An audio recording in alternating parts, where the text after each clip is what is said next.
Good morning students. मैं professor Hemant Kumar Tiwari, Hemant sir, commerce classes Satna में आप लोगों का स्वागत करता हूं। मैं आप लोगों को एक नई तरह से अकाउंट समझाने का प्रयास कर रहा हूं। आज मैं क्लास 12 के साझेदारी फर्मों का विघटन, डिसोल्यूशन ऑफ पार्टनरशिप में वसूली खाते को समझाने का प्रयास कर रहा हूं। चलिए आज मैं आपको चैप्टर के तरफ लेकर चलता हूं। चलिए चैप्टर की तरफ चलते हैं।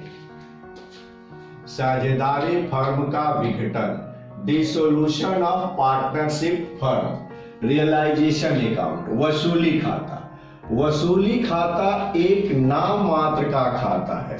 यह संपत्तियों की वसूली और दायित्वों के भुगतान से होने वाले लाभ अथवा हानि के निर्धारण के लिए बनाया जाता है।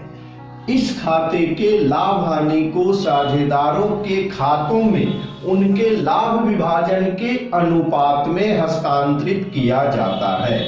Realisation account is a nominal account. It is prepared to find out profit or loss on realization account of assets and payment of liabilities. The profit or loss on realization is transferred to partners capital account in their profit sharing ratio। आप लोग एक बात पर खास ध्यान देंगे, realisation account is a nominal account. ये आप लोगों के एमसीक्यू के लिए इंपॉर्टेंट पॉइंट है। आइए अब हम लोग रियलाइजेशन अकाउंट को समझते हैं। स्पेसिफाइड रियलाइजेशन अकाउंट, सबसे पहले हम क्वेश्चन को लेते हैं और उसके सभी एसेट्स को बुक वैल्यू पर debit side to sundry assets, name of all accounts को लिखते हैं। दूसरे नंबर पर हम बैलेंस शीट से सभी लायबिलिटीज को उठाते हैं और उसको name of all liabilities book value पर लिखते हैं।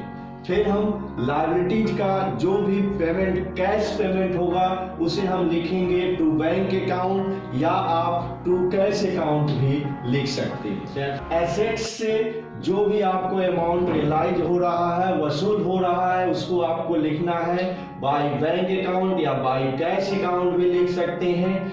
इसके बाद आप क्वेश्चन में ये देखिए कि क्या किसी लायबिलिटीज को या एसेट्स को किसी पार्टनर्स ने टेक ओवर तो नहीं किया है। यदि कोई पार्टनर्स एसेट्स और लायबिलिटीज को टेक ओवर किया है तो जो भी पार्टनर एसेट्स को टेक ओवर करेगा उस एसेट्स को हम उस पार्टनर्स के कैपिटल अकाउंट में ट्रांसफर करते हैं और उसके लिए लिखते हैं bye partners capital account, assets taken over by partners. यदि कोई पार्टनर्स किसी लायबिलिटीज को टेक ओवर करता है तो हम उसे रियलाइजेशन अकाउंट के डेबिट साइड में लिखते हैं to partners capital account, liability taken over by partners.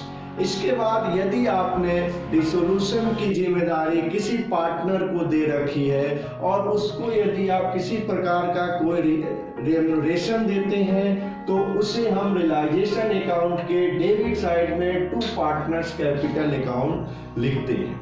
इसके बाद हम रियलाइजेशन अकाउंट का बैलेंसिंग करते हैं। यदि रियलाइजेशन अकाउंट के क्रेडिट साइड का टोटल अधिक होता है तो हम उसे बोलते हैं प्रॉफिट ऑन रियलाइजेशन और उसे हम डेबिट साइड में लिखते हैं टू पार्टनर्स कैपिटल अकाउंट, और पार्टनर्स में प्रॉफिट शेयरिंग रेशियो में उसे हम डिस्ट्रीब्यूट कर देते हैं। यदि डेबिट साइड का टोटल अधिक होता है तो उसे हम बोलते हैं लॉस ऑन रियलाइजेशन और उसे हम क्रेडिट साइड में लिखते हैं बाय पार्टनर्स कैपिटल अकाउंट, और उसे लॉस को भी प्रॉफिट शेयरिंग रेशियो में डिस्ट्रीब्यूट करके पार्टनर्स कैपिटल अकाउंट में ट्रांसफर कर देते हैं।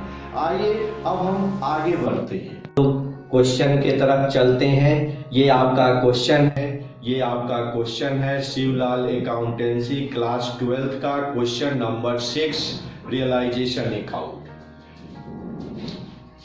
सबसे पहले आप क्वेश्चन से एसेट्स को देखिए, उसमें सबसे पहले लिखा है कैश एट बैंक। उसको हमें नहीं लेना है, हमें केवल एसेट्स लेना है जो रियलाइज होता है। Debtors account 1000, plant account 4700, stock account 15000, building account 6000, furnitures account 3000। हमने इसे बुक वैल्यू पर रियलाइजेशन अकाउंट के डेबिट में ट्रांसफर कर लिया। लायबिलिटी साइड से केवल हमें एक्सटर्नल लायबिलिटीज को लेना है जो केवल क्रेडिटर है। By creditors account 2700। अब आप नीचे एडजस्टमेंट में देखिए कि आपके जो एसेट्स दिए हैं उनसे कितना अमाउंट रियलाइज हो रहा है। Building 6300, furniture 3300, stock 13800, debtor 800, plant 4800। इन सब का हमने टोटल किया 29000। बाई बैंक अकाउंट के अंतर्गत इसे हम लिखेंगे। इसके बाद क्रेडिटर्स का पेमेंट 2600 और आपका वसूली व्यय रियलाइजेशन एक्सपेंसेस दिया है 500। इन दोनों का हमने टोटल करके 3100 लिख दिया। इसके बाद हमने डेबिट साइड और क्रेडिट साइड दोनों साइड का टोटल किया तो हमें ये ज्ञात हुआ कि डेबिट साइड का टोटल अधिक है 32,800। 32,800 से हम क्रेडिट साइड के टोटल को माइनस करते हैं तो हमें 1,100 प्राप्त होता है जो लॉस ऑन रियलाइजेशन कहलाएगा। इस क्वेश्चन में दो पार्टनर्स हैं ए एंड बी, उन दोनों को इक्वल रेशियो में हम डिस्ट्रीब्यूट कर देंगे क्योंकि प्रॉफिट शेयरिंग रेशियो अलग से आपको मेंशन नहीं किया गया है। इसलिए ऐसी स्थिति में हम आप को ये कहेंगे कि आप प्रॉफिट शेयरिंग रेशियो इक्वल कीजिए। Thank you.